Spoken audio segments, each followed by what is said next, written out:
Hey everyone, welcome to this video starting out with substitution reactions that are going to be a really big part of the rest of this unit.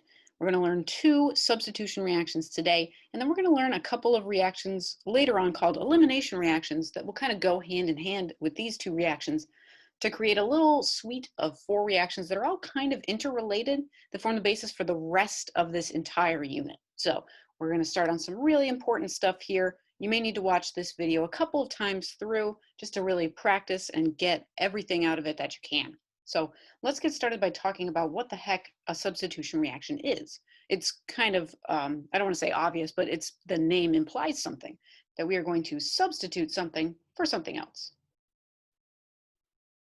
So in this case, it's going to be one functional group substituted out for a different functional group.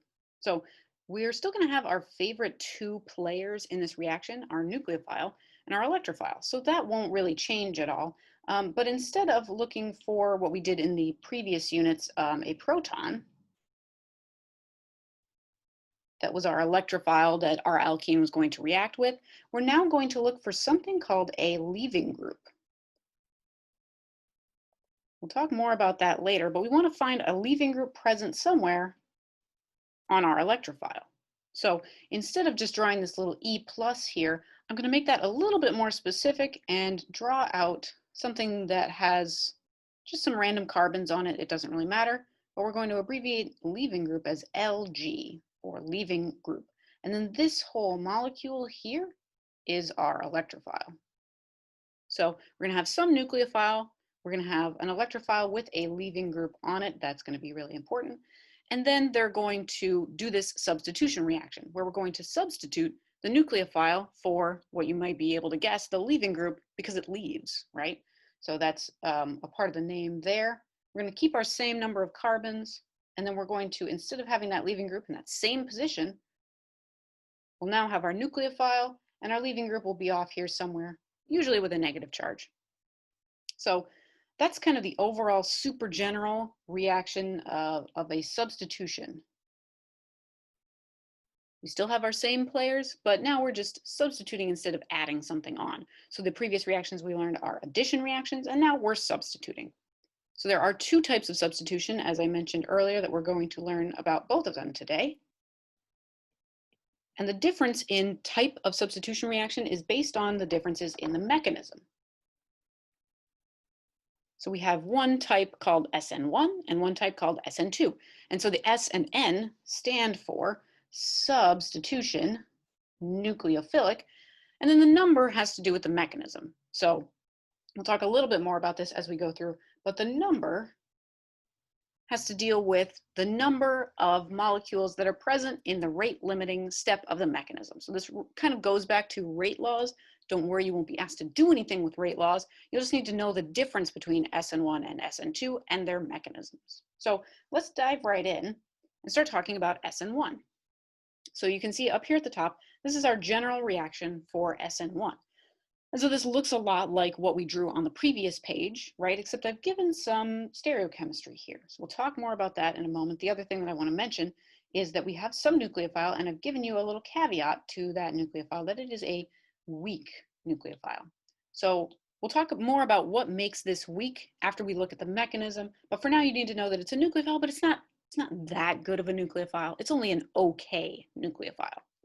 So let's talk a little bit about this stereochemistry here. I've given two products. So one of them has a wedge and the other one has a dash, but we only started with this wedge version. So that means something about the stereochemical outcome of the reaction, and it means something about the mechanism too. So we'll get into more detail here. Let's dive in and start talking about this mechanism that's going to help illuminate some of these differences. So we start with our molecule, our electrophile that has the leaving group on it, and we have our nucleophile around as well. The first thing that's going to happen in a reversible step here is that the leaving group is just going to do what its name implies, and it's going to leave. So the key here about our weak nucleophile is that the nucleophile is not really strong enough to go in and attack just yet. Our leaving group is going to do the hard work and just go. So it's going to take the two electrons that are in that wedge bond, and it's going to go. So what this does is create a carbocation at the position where the leaving group was. At this point in the mechanism, be sure that, like we talked about in the previous types of reactions, that you check for rearrangements. If you can rearrange to a more stable carbocation with one rearrangement step, you absolutely must do it.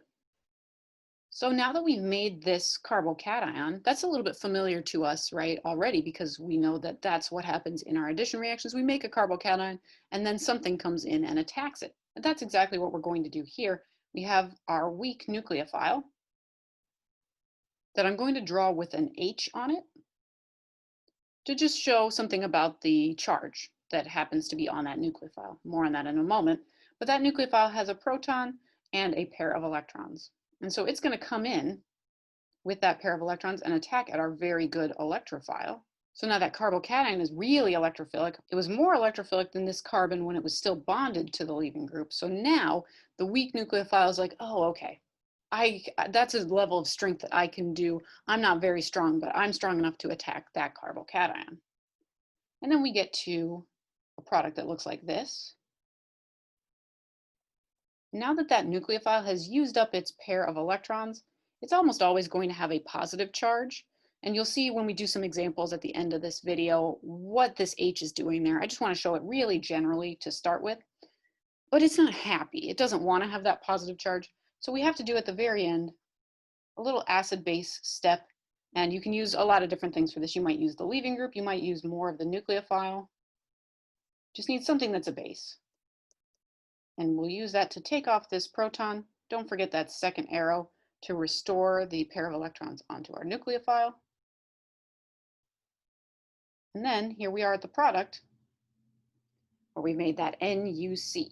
So you can see that I drew it with just a straight line bond in this version, because when we're making both of these products, we can just abbreviate it as a regular straight line, no problem. Like I said for the previous reactions, if I want you to be explicit and very specific about the stereochemical outcome of a reaction, I will give you that in the instructions at the top of a section of questions, or I might even give it to you here and say, tell me about stereochem, just for this one reaction, say. If you see a hint like this, then you need to tell me both outcomes. But if you don't see that, then you don't need to. Again, always ask if you're not sure. This is the general mechanism. Now let's talk about the nucleophiles quickly. So what makes a weak nucleophile? There's a lot of different nucleophiles out there, and we've already seen sort of one of each type in the previous reactions that you've learned, but we didn't talk about it then. Let's talk about it now. So a weak nucleophile is something that has a neutral charge on it. So anything with a neutral charge is a weak nucleophile. So things like water, especially. So we saw water in our previous reactions. That was weak. If we have something like methanol or a neutrally charged alcohol, those are weak. You might also see nitrogen-based nucleophiles as well. As long as they're neutral, they're going to be weak. The other part of this is if they're relatively bulky. So what do I mean by bulky? I mean just a lot of extra carbons around. So this is a weak nucleophile because it's neutrally charged. This is also a weak nucleophile because it's neutrally charged and it's really bulky. We've got all three of these methyl groups coming off of the back. And that just doesn't allow this OH to get in as close to other molecules because the rest of it is so big. So if you see things that are kind of bulky, that means they're not going to be very good nucleophiles. So there's a few examples. We'll probably see more as we go through, but just to get you started, definitely water and methanol are going to be some of the most common ones that you will see for SN1 mechanisms. So definitely put those two in the back of your brain. What else do you need to know about SN1? You need to know about this mix of stereochemistry. Whenever an SN1 reaction happens, you always get a mixture of stereochemistry. Always. I may not ask you to show it every time, but it always happens. And why is that? Well, let's think back to what we talked about for our addition reactions. We talked about having that carbocation. If you remember, it has an available p orbital. If you remember, it has an available p orbital that we are going to have our nucleophile attack into. I'm going to just make these some generic R groups here. So our nucleophile can either come in from the top or from the bottom. One or the other of those situations is always going to be happening, and we don't have any control over it. It's pretty much random. So that's why we get essentially a 50-50 mixture of these two, because it's just based on the fact that we have a carbocation that has two equally sized lobes. So that's why we always get a mix of stereochemical outcomes. The other thing that you need to know is that SN1 can only occur if our leaving group is on a specific type of carbon, and those are going to be secondary or tertiary carbons. Why does that matter? Again, it relates back to our carbocation. If we think about our mechanism here, in this example, we made a secondary carbocation, and that's pretty good. It's stable. But if our leaving group were, say, here, on this primary carbon, we would not be able to make a primary carbocation, so the reaction wouldn't work. So anytime you see a primary leaving group, you know that you cannot do an SN1 reaction. It has to be on a secondary or tertiary carbon. So those are the things that you need to know about the SN1 reaction. Let's just briefly sum it up one more time, and then we'll start talking about SN2.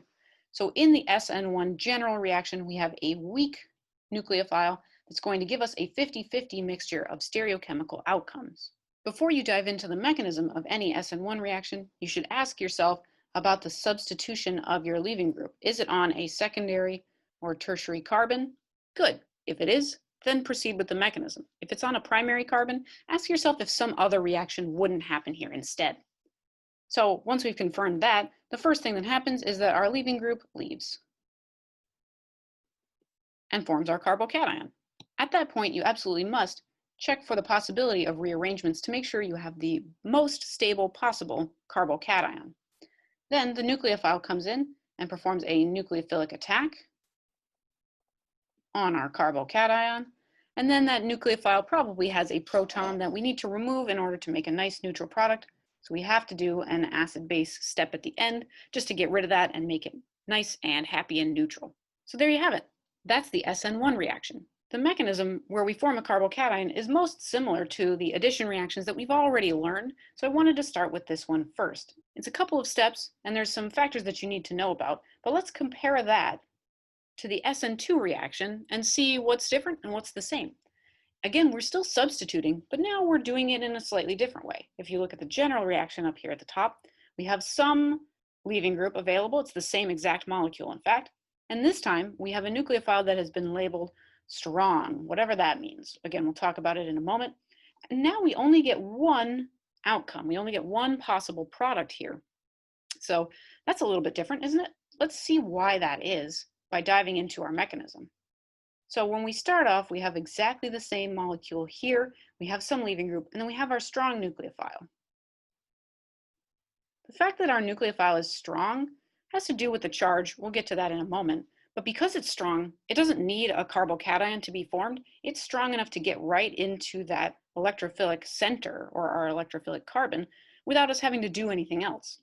So this is a very fun, easy mechanism. I think most students like this one, because our nucleophile comes right in, and the leaving group leaves all at the same time, and you're done.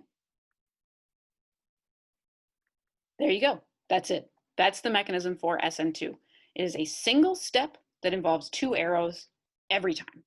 So with that difficult and long mechanism out of the way, let's talk about what makes a strong nucleophile. So as you probably could have guessed already by my little hint that I drew earlier, a strong nucleophile is going to have a negative charge on it. So what's the deal with that negative charge? If we have a negatively charged nucleophile, that means that it's got some spare electrons, right? So much so that it has a negative charge, an extra abundance of electrons.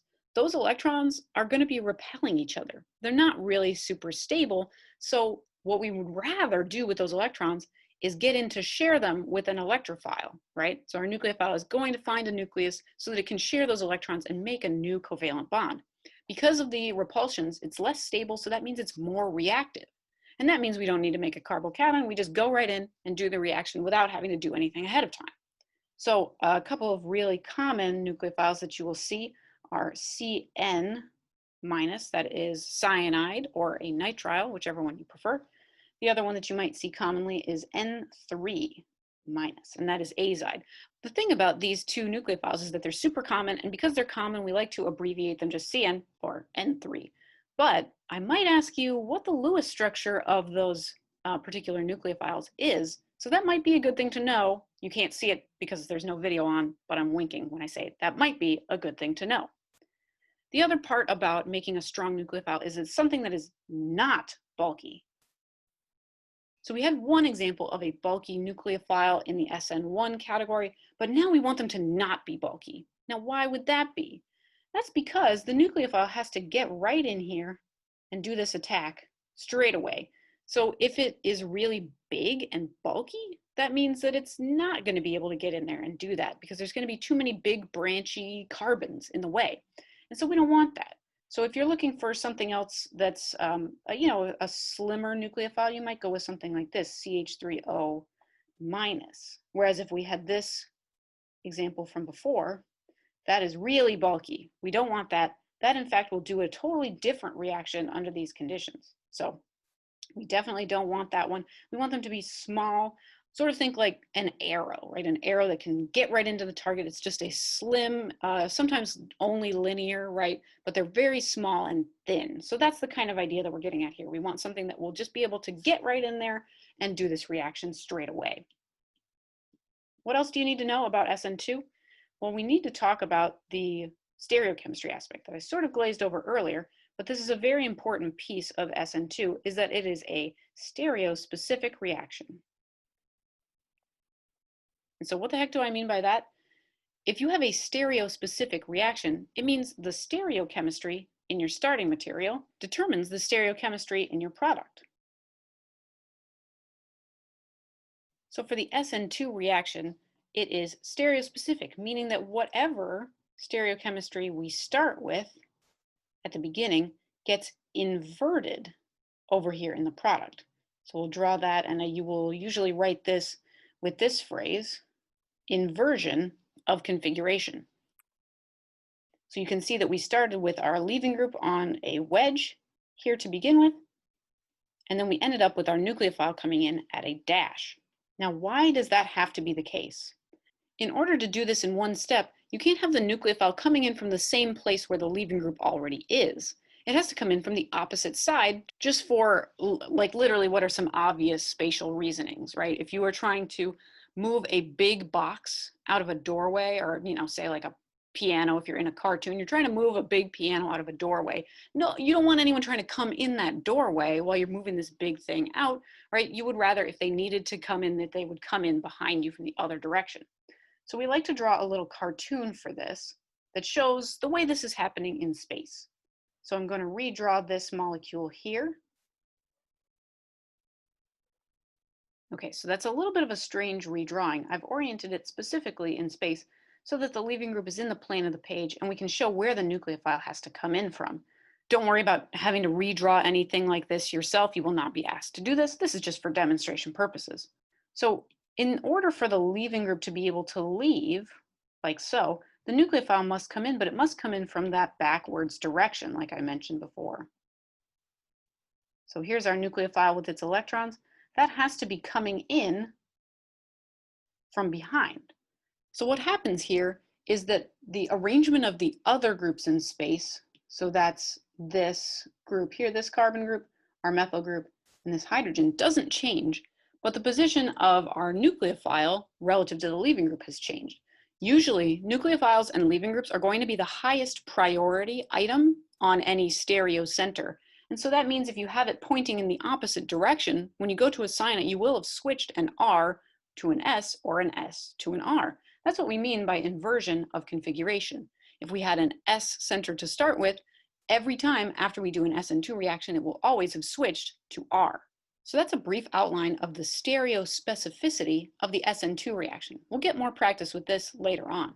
The other thing that we need to know about the SN2 reaction is that it can only occur if the leaving group is on primary or secondary carbons. Why is this? This has to do with the bulkiness that we mentioned earlier. If our nucleophile is bulky, then it's going to be hard for that nucleophile to get into our leaving group and kick it out.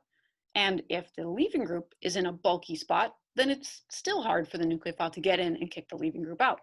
So we have to be on primary or secondary carbons to avoid too much bulk to make sure that this reaction can happen swiftly in one step. So we talked about having our leaving groups on bulky positions or not bulky positions, or using them to make carbocations. But you probably have been wondering this whole time, what even is a leaving group? What does that mean? Well, that LG is an abbreviation for leaving group, but let's talk about what those really look like in chemistry when we're being more specific.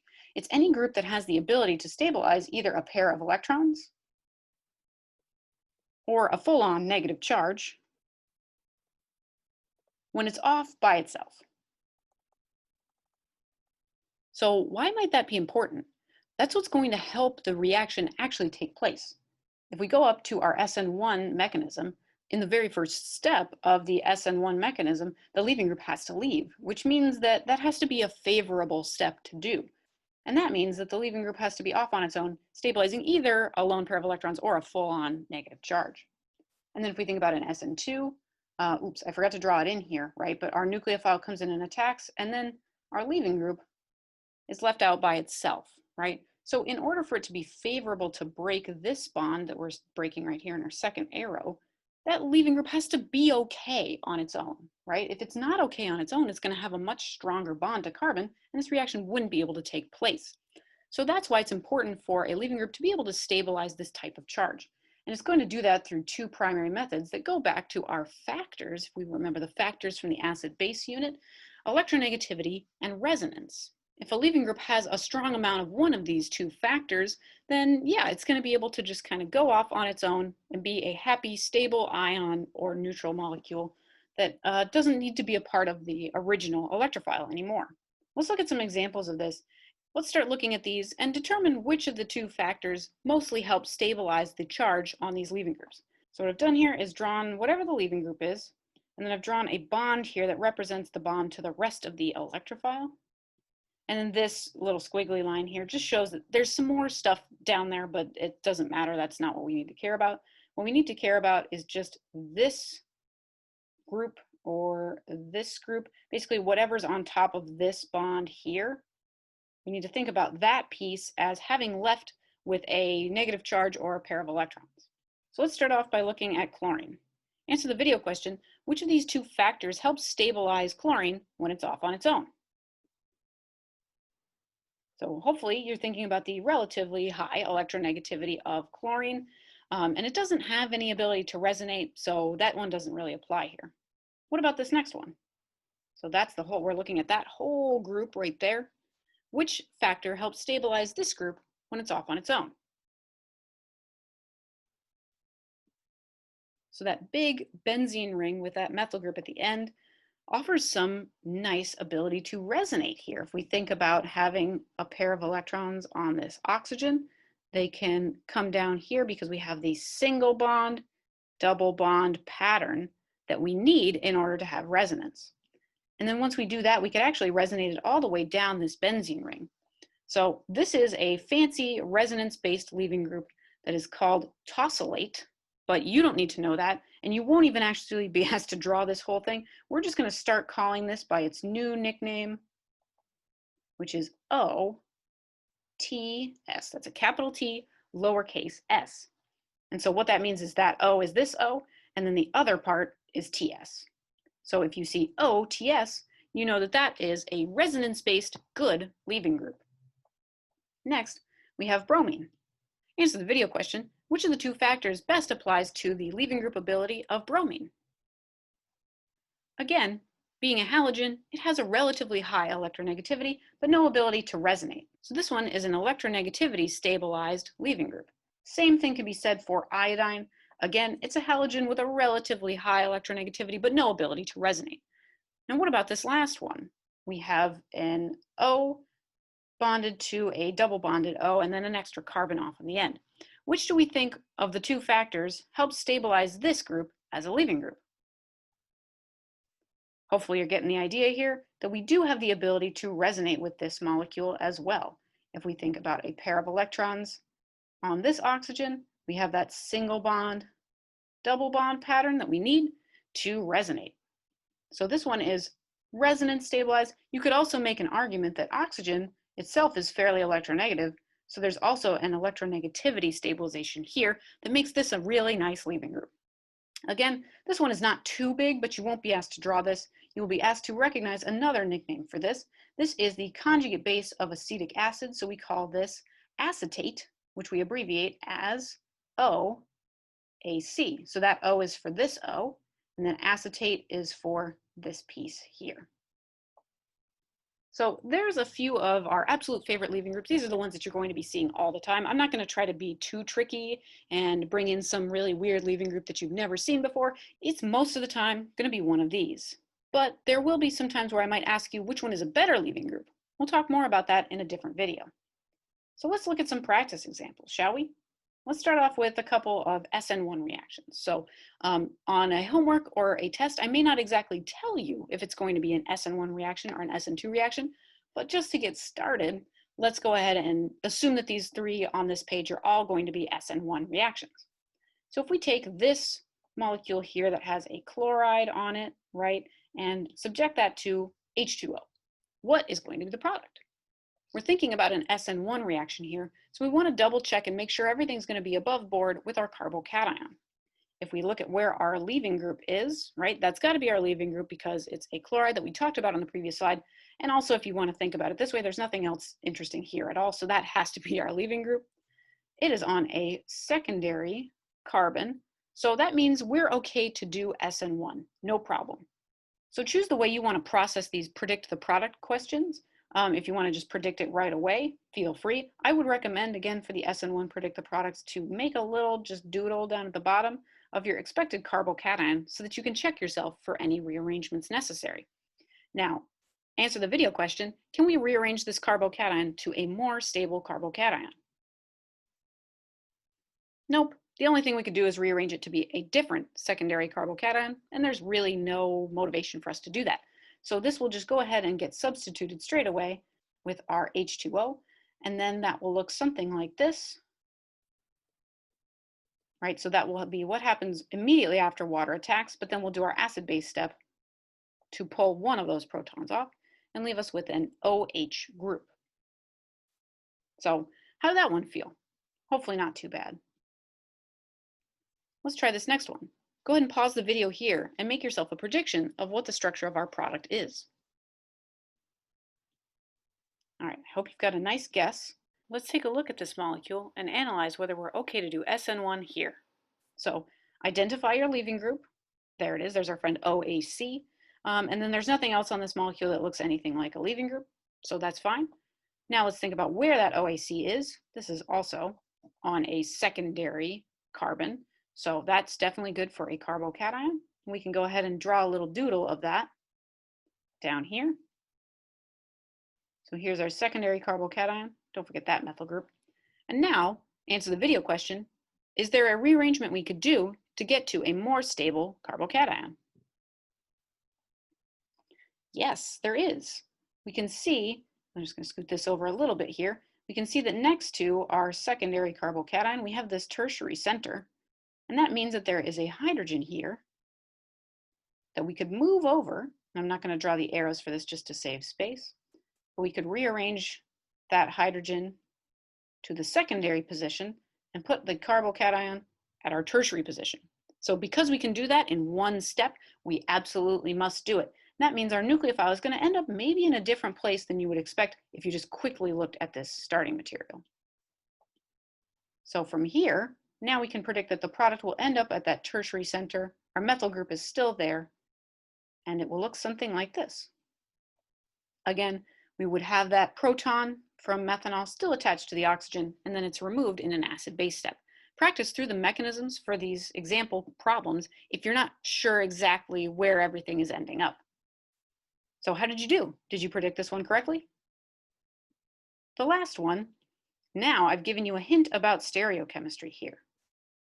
So keep that in mind. If you see that hint about stereochemistry, and especially if I give you some words to remind you, you are going to want to be very specific about the stereochemical outcome of the reactions. And I should just reiterate that we have in both of these cases here, 2 stereochemical outcomes for each product, but I didn't ask you specifically to draw them. So you don't have to worry about it. All right, let's go back in and analyze our molecule before we get started. We have a bromine leaving group. Again, that was one of our favorites that was mentioned previously, and there's nothing else anywhere on this molecule to make us think twice about it. Now let's see what type of carbon we're at. Also secondary. So we're totally fine to go ahead and do our SN1 style mechanism. If we do that, we'll end up with a carbocation at that position. So that is a secondary carbocation. Answer the video question, is there any rearrangement that we could do to make a more stable carbocation? Hopefully it was pretty easy to see on this molecule because it's relatively small. There's only one other secondary carbon. There's no other tertiary carbons of any sort. So we are not going to do any rearrangements here. We're just going to go ahead and do the substitution straight away. And that will get us to a product that looks like this. But now let's be very careful about how we draw the stereochemical outcomes of this reaction. One case, the nitrogen could come in and attack from the front side or the top side to give us a wedge. But in the other case, it might attack from the bottom and give us a dash. So we would get a 50-50 mixture of both of those products. So how'd we do?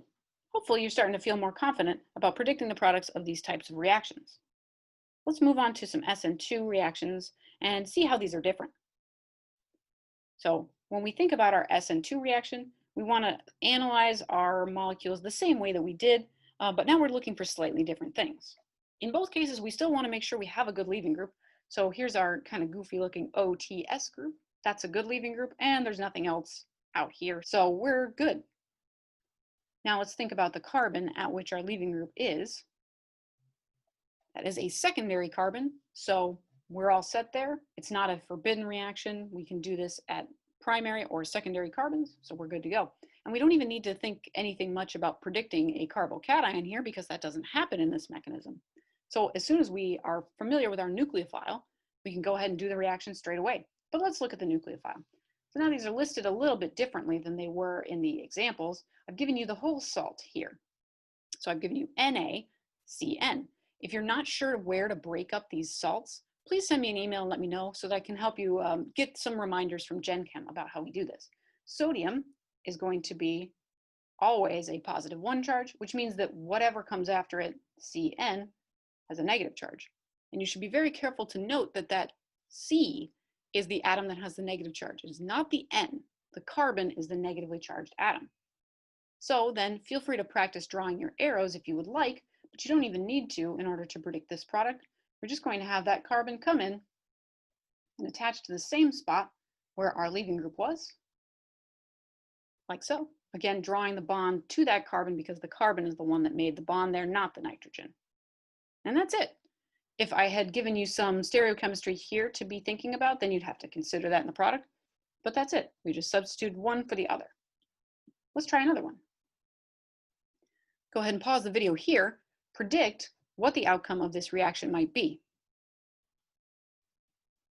Let's continue to analyze this one. We have our leaving group here and nothing else interesting on the rest of this molecule, so we can ignore it. And where is our leaving group? What type of carbon is it attached to? That is a primary carbon, so we are absolutely good to go here. We want to make sure it's not hindered or bulky. So these reagents are good to go for an SN2 reaction. Now let's look at our nucleophile again quickly. So similar situation here where we have sodium. That's going to just sit by and be a spectator ion that we don't care about. But then we have our N3 minus. And you can't really go wrong here because there's 3 nitrogens, so one of them has to be negatively charged, and that one is the one that's going to actually come in and do the nucleophilic attack. Again, a hint to go in and look at the Lewis structures of both of these ions, Cn minus and N3 minus, just so that you know what they look like structurally. And then we can go in with our good strong nucleophile with a negative charge and substitute away for that chlorine to get us something that looks like this. Again, practice drawing your arrows here if you would like to work on your mechanism. So there it is. We've substituted that N3 or azide group for the chloride. Not too bad, right? Did you predict this one correctly? Last but not least, let's look at this one. So let's analyze our starting material here. We've got bromide, that's a good leaving group, and there's sort of nothing else interesting on the rest of that molecule. Now, where is our leaving group situated? Hmm. It's sitting at a tertiary carbon. And we said that that doesn't really work for SN2 reactions, right? So that's no good. That's kind of a hint to tell us that if we were to try to make this reaction go in the lab, it wouldn't work. We get this outcome called NR, or no reaction. So I will say that no reaction is always a possibility for predict the products questions. But to make things more simple for this course, you can assume that I will never give you a reaction that doesn't work. This is just an example of one, but on a homework or an exam, I will only give you reactions that something is going to happen, so you will never have to answer no reaction. This is just an example to show you when a reaction might not work. So we want to be keeping an eye out for having a tertiary carbon. If we had a tertiary carbon, then that might be a hint that we're not actually going to do an SN2 reaction, that we're going to try to do something else. So let me switch this up a little bit here and say we have this nucleophile here that we could pick apart. There's our potassium, and then we'd have this OCH3 with a negative charge. So this is a strong nucleophile, and it would want to do an SN2 reaction here. But what if I change this a little bit and instead make it HOCH3? Now, if we had this as our nucleophile instead and a tertiary leaving group, we would have a weak nucleophile and a tertiary leaving group, which means that we would want to do this via an SN1 reaction instead. So you can see how these two things are closely related, because just based on the strength of the nucleophile, where your leaving group is, you might get a different outcome. So this product might not look all that different from what you would have predicted for the SN2 reaction that was supposed to happen here, but it's going to happen by a different mechanism and therefore will have different stereochemical outcomes. So that's why I've said that this unit can be a little bit tricky for some students because the reactions are so similar. Sometimes there's just a lot of overlap, and it can be a little bit tough to determine between an SN2 mechanism and an SN1 mechanism when I didn't tell you up front which one we were doing. So that's why I recommend plenty of time reviewing and practicing this material. So with that, let's talk about what you should review and practice. You need to practice both of the mechanisms, the SN1 mechanism and the SN2 mechanism. Keep working on those arrows. If you've gotten any feedback from me about your arrow drawing, let me know if you have questions about it, but we want to make sure that it's coming specifically from one place and going to another place. You also want to practice identifying the difference between a weak and a strong nucleophile if you're given sort of both and you need to be able to pick. In this case, we did practice where I told you which one was going to happen. I told you we did SN1 with weak nucleophiles, and I told you we're going to do SN2 with strong nucleophiles. But without those labels, make sure you feel comfortable deciding, oh, I know that's a strong nucleophile, so we're going to do SN2 here. Also, practice identifying leaving groups. The ones that we saw on the previous slide, there are like 5 of them there. Those are definitely going to be the most common ones. I guess there might be a few others, but I highly doubt it. The only thing that I should say specifically is we had a lot of halogens on there, but fluorine is never a leaving group. It's actually bonds too strongly with carbon, and you don't need to know why that is, but it's never going to be a leaving group, so don't use it as one. The other thing to think about is stereochemistry. We have differences in stereochemical outcomes based on whether we do an SN2 or an SN1 reaction. So you need to understand where those stereochemical differences originate from, and you might also want to brush up on R and S, not so much because I'm going to ask you a lot of questions about it, but it will help you determine, oh, if I check the priorities and assign R and S, I'll know that I inverted the configuration for an SN2 mechanism because I will have switched from R to S. It may be a good practice tool for you to have in your back pocket. And if this all feels pretty comfortable, you can go ahead and look a little bit further ahead on substitutions. We have a little more detail that we're going to go into in probably one more video, and then we'll move on to eliminations, which are, again, related to our substitution reactions. And then we're going to do a lot of practice of kind of working with all 4 of these reactions together and determining which one is going to happen when. So like I said, there's a lot going on in this unit. There's a lot of overlap. There's a lot of similarities. And so you probably have some questions. And if you have questions, feel free to leave those as a comment here, post in the discussion forum, send me an email, or stop by office hours. But until then, take care.